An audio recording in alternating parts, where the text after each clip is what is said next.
আমার রোগী লাইফ সাপোর্টে আমি যেতে পারবো না দেখতে, এটা কোন ধরনের ভাই? রোগী থাকতো না, হ্যাঁ আপনার কমন সেন্স থাকতো না। হ্যাঁ আপনার কথা বলছেন, আপনি বাকি কথা বেশি, রোগী না, আপনি কেন দিতে পারেন না? ভুয়া। যদি হয় ওই শোনেন, আওয়ামী লীগের কর্মীদের প্রশিক্ষণ দিচ্ছেন এমন অভিযোগ মেজর সাদিক নামে একজন সেনা কর্মকর্তার বিরুদ্ধে। এমনকি এই নিয়ে বিভিন্ন গণমাধ্যমের সংবাদও প্রকাশিত হয়, যা নিয়ে এবার কথা বলেছে বাংলাদেশ সেনাবাহিনী। ঢাকায় ভয়াবহ তাণ্ডব ও সহিংসতা চালাতে চায় পলাতক আওয়ামী লীগ। ওনার রাষ্ট্র পরিচালনার কোনো দক্ষতা নেই। উনি এসছেন, বসছেন, এনজয় করছেন। উনি যদি দক্ষতার সাথে চালাতে পারতেন, ওনাকে আমি দোষীও করি না, কারণ যারা তাকে চেনেন তারা আগে থেকেই চেনেন যে উনি ব্যক্তিকেন্দ্রিক লোক। উনি নিজের স্বার্থ, নিজের জিনিসগুলোকে দেখেছেন। উনি রাষ্ট্র কিভাবে চলবেন সেই জ্ঞান ওনার নাই। জুলাই আন্দোলনকারীরা রাস্তা অবরোধ করার কারণে জনসাধারণের সাথে এভাবেই তর্ক বিতর্ক হয়। যদি হয় না ওনার বিচার হবে না, আমার বিচার হবে। আপনার কোনো উত্তর দেব না আমি।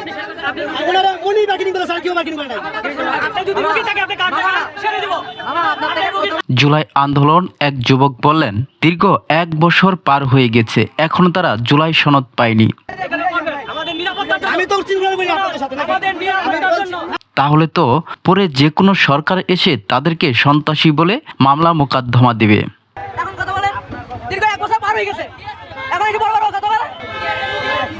আওয়ামী লীগকে প্রশিক্ষণ দিচ্ছে অভিযোগ উঠেছে এক সেনাবাহিনী মেজরের ওপর। গোপনে দলটির কর্মীদের প্রশিক্ষণ দিচ্ছেন একজন সেনা কর্মকর্তা।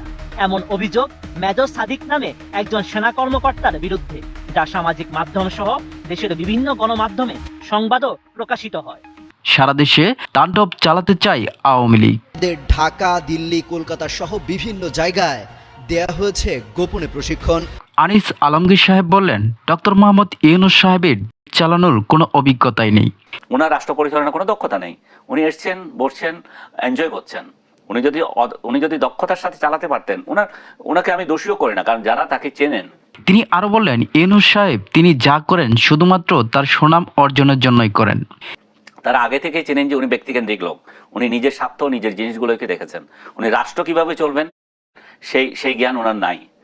দেশের স্বার্থে তিনি কখনো কিছু করবেন না। উনি নিজেকে নিয়ে ব্যস্ত ছিলেন আজীবন। উনি নিজেকে কিভাবে ওয়ার্ল্ড ওয়াইড ফোকাস করতে হয় সেই কোটি কোটি টাকা ব্যয় করে ওনার তৈরি করেছেন, নিজের ইমেজ তৈরি করেছেন। ছাত্র সমন্বয়কদের চাঁদাবাজি নিয়ে বললেন, এই টোকাইরা কিভাবে দেশ চালাবে, তারা কোটি কোটি টাকা চাঁদা বাণিজ্য করছে। এই টোকাইদেরকে আমরা ক্ষমতায় বসানো, এই টোকাইদেরকে কোটি কোটি টাকা ইনকাম করার জন্য আমরা রক্ত দিয়েছি।